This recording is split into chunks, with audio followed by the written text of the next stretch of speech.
All right. We are live. It is Friday. I am right. fired up. How about you? I am fired up. Fired up Friday. Yes, it is Fired Up Friday. This is the OG Fired Up Fridays. We started, I think we did the first one maybe like last summer. Yeah, where wires were everywhere. I mean, Oh, no. The first ones we did was your Coffee shop? Yes. Coffee shop. Your That's right. your tendency to go live always. But I'm So- going to share a new coffee shop later. Oh, with all you. right. Yes. Okay, fabulous. So I got my partner Daniel Eng here, and he is, in more ways than one, responsible for anything that happens live and in the studio because he is the king of. Now, are you the king of just going live or the king of not wanting post-production? I think the king of just going live. Post production, I mean, it'd be nice to have, but it's just I'm not that person. Dude, delegate. I'm learning this, right? I'm learning this. There we go. There we go. Yes. Well, and so, I would freely admit I love the sound of my own voice and all of that stuff, but I never wanted to be the guy on camera. I wanted to be the guy, making the stuff. And then, partly that was imposter syndrome. But then whenever you forced me to go live, because I thought the first time it's like, oh, I'll stop by, we'll have a coffee, talk or whatever, grab a selfie, of course. Because that's the other patented move is like, my arms are long enough to do that. Actually, Yeah. Oh, see how the sausage is made. There we go. And like right now, here we are. It's happening live. Yes. And so anybody that follows Daniel will notice he has, it literally has to be in the thousands by now. Because I've gotten shots like that from you on the other side of the country from dudes that I know from Dallas. And I'm like, whoa, Yep. okay. Shout out to GP, Terrio. Just saw him yesterday. Yep. Met him in Cabo. Yes. I couldn't meet him in Dallas, but I met him in Cabo. It was great. Right. So. Well, whatever it takes. So, man, this is so obviously today there's no Wayne. Shout out to Wayne's son who broke his wrist, and so that's getting fixed right now. Having 5 kids, I can't even, and I got 0 kids, and that still stresses me out. Are you sure? You don't have kids you don't know about? I'm positive. They would have come back to haunt me by now. All right, Just all right. karmically speaking, that would have come back to haunt me. Okay, so anything that you're fired up in particular about? Well, I'm fired about just, Rick, our team that we're creating, our community that's growing, just a lot of leaders that step up. I enjoy seeing leaders that take charge, right? Because we're all leaders here. Even Yes. you're taking charge with, having your team and your content creation and what you're doing with production and all that. I love seeing that. Thank you. So, Well, and you're a huge part of that. And then shout out to Paul. Speaking of leaders, where it's like I'm loving watching the guys come in. So now that I've been here for a minute and been plugged into the We Partners Network, y'all, having been plugged into that for a minute and watching the different folks suit up, show up, and take a role. Yep. And I'd say kudos to you too for letting go of the wheel. and it's hard. You have to have patience to kind of let go, because it's not like I'm a control freak, but I just want certain things a certain way. However, as a leader, you also have to let other people lead. Yes. So that's a learning curve for any leader, is to let others lead. And I am certainly cut from the control freak cloth. And man, there is just something to be said for not letting go completely, but taking your hand off the wheel. Like I can imagine when I was a little kid, my super unsafe 1970s thing to do or whatever, where your grandfather would have you in his lap, and it's like, okay, now you drive, and then your hand was on the steering wheel of a giant Oldsmobile or whatever, and clearly you're not driving, but Yeah. you get that thought, and so just to be in a spot where having my little pack of strays over here that show up, and all are at various levels of getting into, it's kind of the creator gig economy kind of thing, where watching everybody's skill set grow as well. Yeah, I mean, when I got my Model X Tesla, it has a full autopilot. They just rolled out their beta, and it's just weird. It turns, it exits off for you now. So it's not just staying in its lane; it's actually maneuvering and exiting and stopping at the stoplight. Okay. So that is really weird. I might trust that in y'all subdivision or something. Correct, but off the highway, exiting, Bro. taking my kids to school. But I told my kids, hey, if you ever get this car, you're not doing autopilot yet. Disable. Yes. You'll be up under the, okay. Wow. Okay. That's crazy. Now you had one of the original tests because it's like, I know, so I've known you for more than a minute and you were the first actual human that I knew that had a Tesla back when it was like a sci-fi thing where it's like, oh, it's the Star Trek car. Yeah, 2013 is when I had my Model S. It didn't have sensors. I didn't have autopilot, so it was just really basic. But it still runs. Dude, So it was good. yeah. I Over mean- 10 plus years. Right. And so, yeah, now if we could get Daniel a show and have Elon Musk sponsor it, that'd Oh, be yeah, awesome. that'd be nice. Yes. So, okay, so we'll do. Oh, I did have one question. So this Yeah. is. So this morning I'm just a chaos junkie or whatever. So like my all my feeds on social media and Instagram or whatever, just like the world melting down. But I saw something where it said San Francisco, they had a building cell that was 90%. I'm assuming that it was like some sort of commercial REO thing where they basically they got a 90% reduction that sold for 62 million like 5 years ago or 6 years ago, and it was just sold for 6. Well, probably. I mean, I didn't see that article, but there's probably a lot of stuff going on in San Francisco. So, Yeah. so either it was fully occupied at one point when they got sold, and then office market is getting hit on the commercial side because of COVID. A lot of companies aren't need all that space, especially in that market in San Francisco. And I'm not an expert in that market, but there's a lot of companies that are moving out of California to Texas. So that could be a factor. There's a lot of Texas. factors in any kind of sales. You just have to get to the nitty-gritty. Yeah, that one just jumped out at me because like normally I wouldn't pay too much attention to that. So it was like, whoa, okay. But so let's do our little GPT topic here. Today we will be looking at patience, and it says patience is not simply the ability to wait; it is how we behave while we are waiting. And that is from Joyce Meyer. It says practice patience in a situation where you normally feel rushed or frustrated. And then for me, that is ample opportunities every day.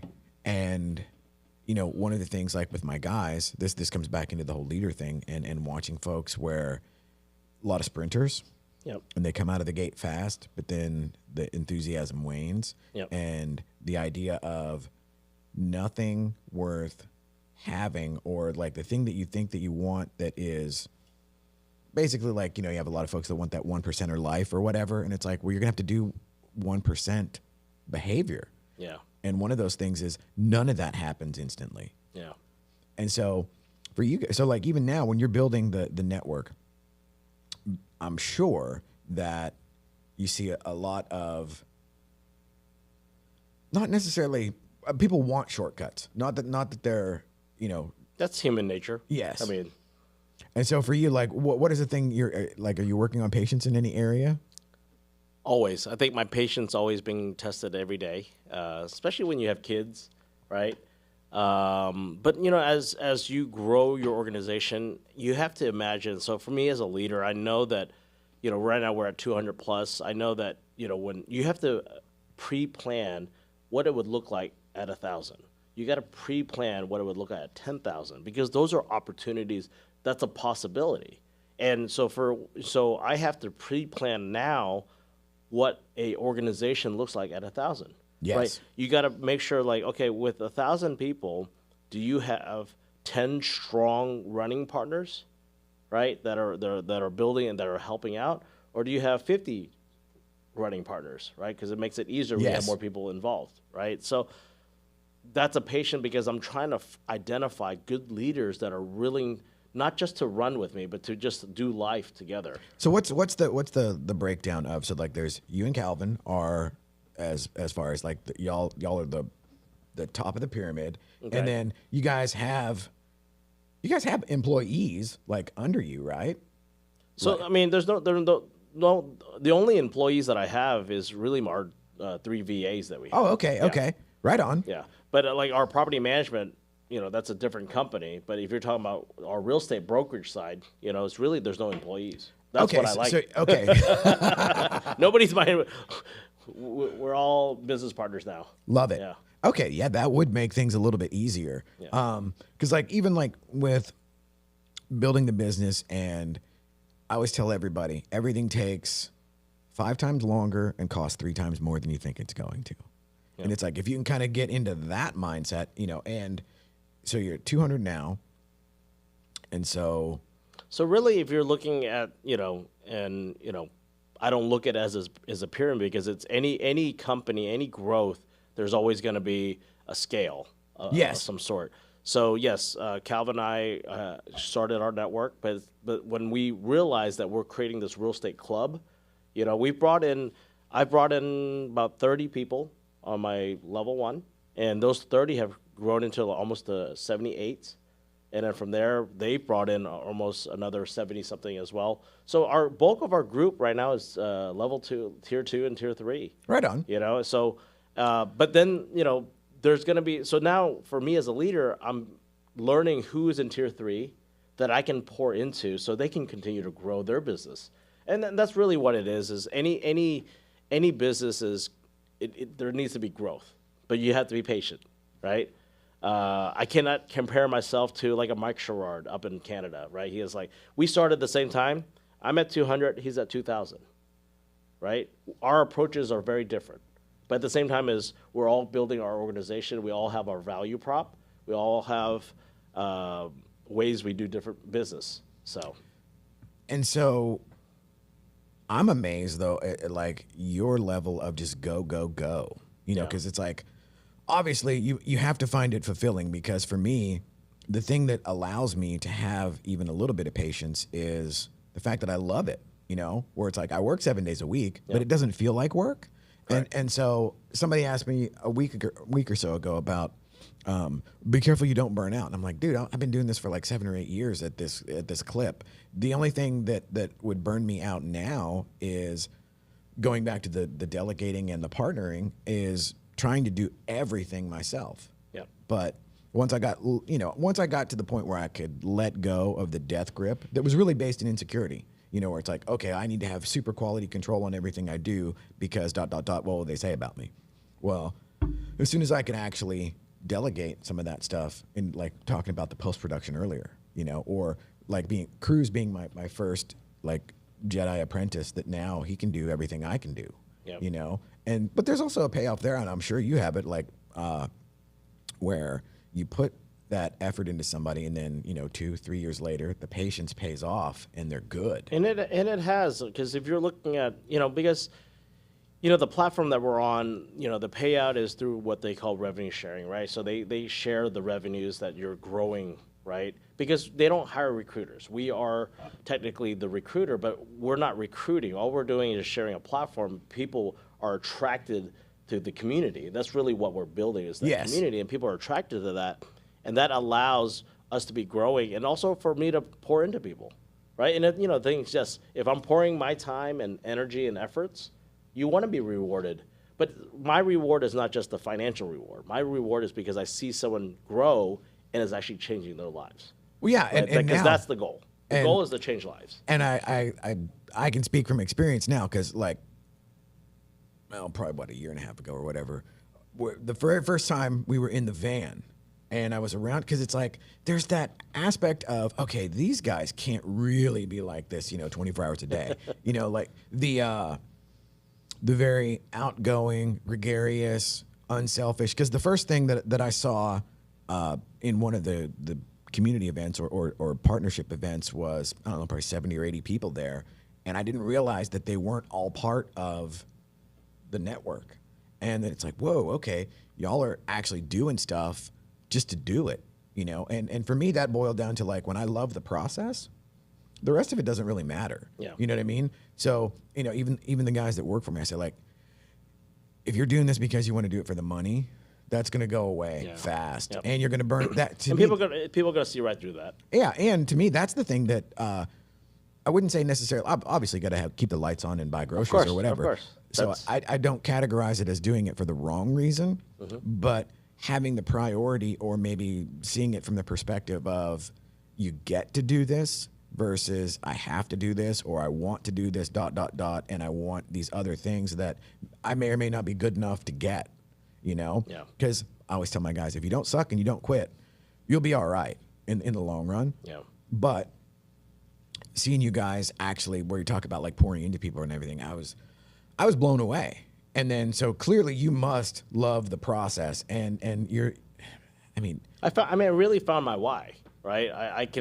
You have a platform that's not just regional or local anymore. It's actually nationwide and global. I'm going to Europe this month, and I'm trying to connect with people in that market because I'm just trying to find good leaders to come to this community and just kind of build something. But it's not building for me, right. right? We're building a legacy for the organization because the more talent pool comes together, that's the resource group. So right? now, are you going to work on vacation? Is that? Yes. I love it. So That's that's how- a, well. How many? How okay? So do you ever keep track of how many miles you log in a year? No, I don't. Because okay, just after officially becoming partners or whatever, last year I traveled more with you guys last year than I probably have in the entire previous decade combined.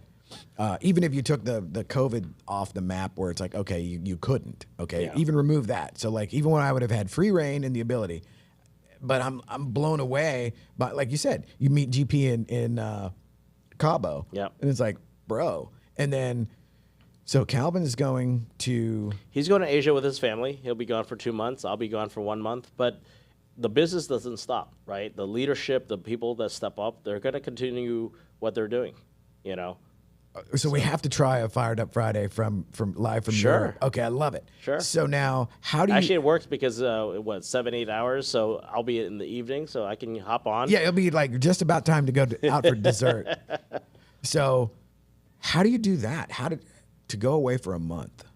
That boggles my mind. Because the business doesn't run me, right? And I don't need to run the business anymore. I'm not managing the business. Typically, when I was a broker, I would have to manage, and I had partners we had to manage. But when you're a part of a platform that takes care of the back end, all we're doing is just making the more connections, and that's why I love what I do now is just making more connections with people. Well, yeah, you're absolutely made for that. Yeah. The whole thing of like the pressing the flesh and kissing the babies and shaking the hands and I don't know about kissing babies. Yes. that's certainly not me. Not the Pope. Yeah. Oh, dude, yeah. You need a Daniel mobile where you could just drive through and build the network and just wave. Yeah. So okay, so you're going to Europe, and I'm trying to think of. I don't know if I could even do like 2 weeks, let alone a month.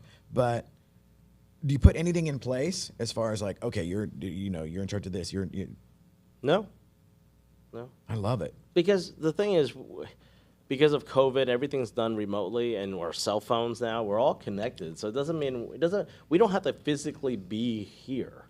Well, and the fact is, you are actually like super tech savvy, Yeah. which is, you would think that would be ubiquitous in today's world, but it's not.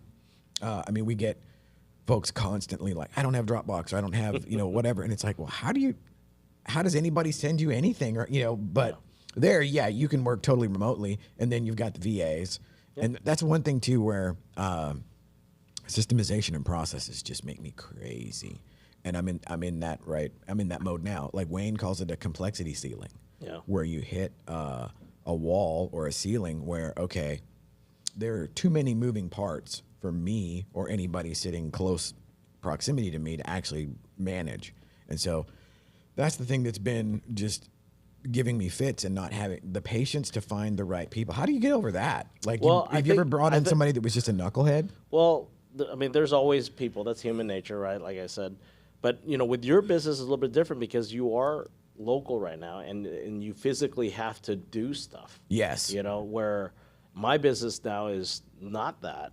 It allows that freedom, So versus if I was doing transactional stuff, yes, I would have to physically be here, deadlines, and that would tie me down. Yeah. Well, and so like I'm actually, we're systemizing everything. So it's like I have the process pretty dialed in. Now it's just a matter of one of the dangers, and I don't know if you've had this happen where you get to a level where you're good enough and big enough to go to the next level, but the next level runs the risk of like literally just like knocking the pins out from under you.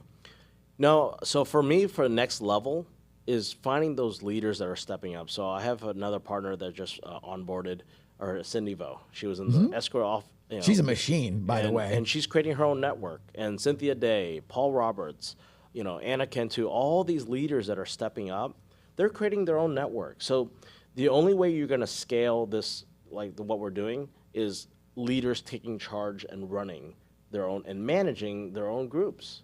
And that's how it works. And I'm not doing anything different. I'm learning from the other leaders that have, a few thousand people. That blows my mind too. Yeah, it does, because I was talking to Chris Saunier last night, and just looking at his organization of 3,000 something people. Does he manage 3,000 something people? You couldn't. No, he couldn't. He has other leaders that are growing, and that's the power of growing the levels of this platform. And this is nothing new, right? You see a lot of companies doing the same thing now, and that is how the real estate brokerage business is going to be run, because it's sharing revenue, right? If you're going to grow a company, right, just like if I was a own broker, I'm growing my company, I should get rewarded on revenue, right? That's coming in from agents, and there's no difference. The only difference is we own it all together. Yes. And that is a big component. What I truly believe is ownership. Agents having ownership together. With this community that we're growing. And the thing is, the goal of this community is not just do transactions. It's just like, hey, you're an entrepreneur, just bring resources together. And like a lazy Susan at a Chinese restaurant, that's what I look at it. We're all sharing the dim sum together, right? Sharing the hot sauce. Right on. I love it. I'm going to do that. I'm going to use that now. Yes. Sharing the hot sauce. And, oh man, now you just made me want dim sum. Okay. What time is it? It's open. It's going to open soon. Don't threaten. I mean, well, and the beauty of it is, it's like I have also expanded because of you. My palate has grown, and so like now. Are you still eating one meal Yes. a day? Okay. Yes. But that's why right now I'm in the window is approaching, and so the one meal a day thing. I'm old, so it's and I'm old, and I've become self-aware enough to realize like, okay, I'm not the guy go to the gym guy, and I'm not the I'm going to go out and run like Paul. Paul has probably run more this week than I have in the entirety of the 21st century. So, what is this? Are we branding Yes, these we vitamins? are. Yes. Mushroom gummies. Yes. This is what keeps him fired up. Yes. Right here. But I'm not. They're not the really really good ones like the old me would have liked. They don't make. They don't. Those are actual mushrooms. But so yeah, I'm not over here like seeing Daniel with 5 heads or anything like that. That would probably make for a more interesting show on some level. But and then the other thing is this Magic Mind stuff. That's matcha tea, nootropics. So I'm a huge fan of just all of these biohack. Now we know how Rick. Yes. And I'm trying to biohack and be a capitalist at the same time because my goal has been can I get one free thing out of, but that presupposes we have an audience. So that's a work in progress. You can put it on the tagline down here. Yes. And you had the great idea of the affiliate marketing. So yeah, there we go. Yeah. I'm on that. Got to be creative, right? Yes, I'm all over it. So now what do you got? What do you got coming up? Anything interesting? Interesting? No, I think. That's right. You're off to Europe. Well, I'm off to Europe. Ready? I already booked my flight. Found my Airbnb in Paris. Now I'm going to be driving. I know that they have a great train system and stuff like that, but just with the kids and all the luggage and all that, it's that control thing, right? Are you going to get a Tesla truck? No. But we'll drive. We will taking trains in Spain, but the rest of the trip I'll be driving, going from Paris to Amsterdam to Zurich. I have a classmate that Amsterdam, and then down to Lugano where I went to college. I was just gonna say, yeah. So you'll be kind of like sort of a home game there for a minute. Yeah, I haven't been back to Europe since 2007. So be excited that I'll have actual GPS on our phone. I'll have internet. Because during college, internet was just starting. Oh yeah. Didn't have GPS. We were using maps. So, but I got around with those maps. So the day before a trip that I was making, I would memorize the map. I would study it. So, because you can't funnel through a map when you're in the city. You just gotta know your direction. And I got around. Right on. I made some wrong turns, but at least I knew where kind of where I was going. No need to panic. Yeah. But now I'm gonna try with the GPS and set it. That's awesome. And I got Waze, so I could watch all those Swiss speed traps. I got so many tickets in Switzerland. Well, and so like one of my investors, he was in Europe for 6 weeks earlier this year, and he would give me reports like that. He goes, I don't really like Paris. He was like, I don't really like this, that, or the other thing. And then it turned out like he goes, well, Paris, the people were actually a lot nicer than I was told, or whatever. Okay. And so I'm getting like these reports from the front, and my whole takeaway was like, no, thank you. I'm just, you know what? There's 4K footage of that on YouTube now. Yeah, I know. I'm I good, know. and I'll have Daniel's European selfies to fill in all the gaps. But the purpose of the trip is really, my wife deserves a nice trip. She's been, the only reason I can grow is because she handles so much stuff at home. She still takes care of the family business. She's a CPA. She handles all the financial asset management of all of our assets with the family. So, yeah. So she's she deserves it. she's clearly the MVP. Yes. Yes. So I will balance, meaning I won't be all working. Sure. It'll be family, but at the same time there's opportunities, right? Every corner, everyone I talk to, every connection, I'll probably walk into a Century 21 office or a Remax office and just say hi, because that's the opportunity. Because you might find a leader that says, hey, I want to grow in the U.S., but I'm not a U.S. citizen. I'm not licensed in the U.S. And if they're open-minded, they want to understand, that's the opportunity, about growing an organization that you're no longer bound by territory. Well, I love that you're morphing the old school door knocking into like, well, I'm going to go to Europe and then talk to some. I love it. Why not? That's awesome. I mean, I did that even before the platform I was on. I would still go to real estate offices, understand the market, and meet people. I have done that, like in referrals. Naples, yeah, and in like Telluride and stuff. Yeah. I would go in and just kind of check it out and all of that. Yeah, you're making friends. Well, that is like one of your superpowers, is just to be, like I said, I didn't believe you guys were as genuine as you actually are. Yeah. Whenever, at first you're like, wait a minute, or at least that probably speaks more to my previous life. Yeah. We all have scars. We all have different scars. Oh yes, and yes, I have plenty. But they've healed over nicely. That's good. So I thank you today for just coming in, jumping on the spot. I knew I could count on you to go live, though. That was awesome. No, appreciate what everything is going and how everyone is growing. So appreciate everything, Rick. Oh, and thank you. And the rest of the team. This wouldn't be happening without you. Over there. Yeah. And the boys. And so from the former Touch of Class Barbershop, which is now Studio USA, we are fired up for Friday. And Peter will now take us out.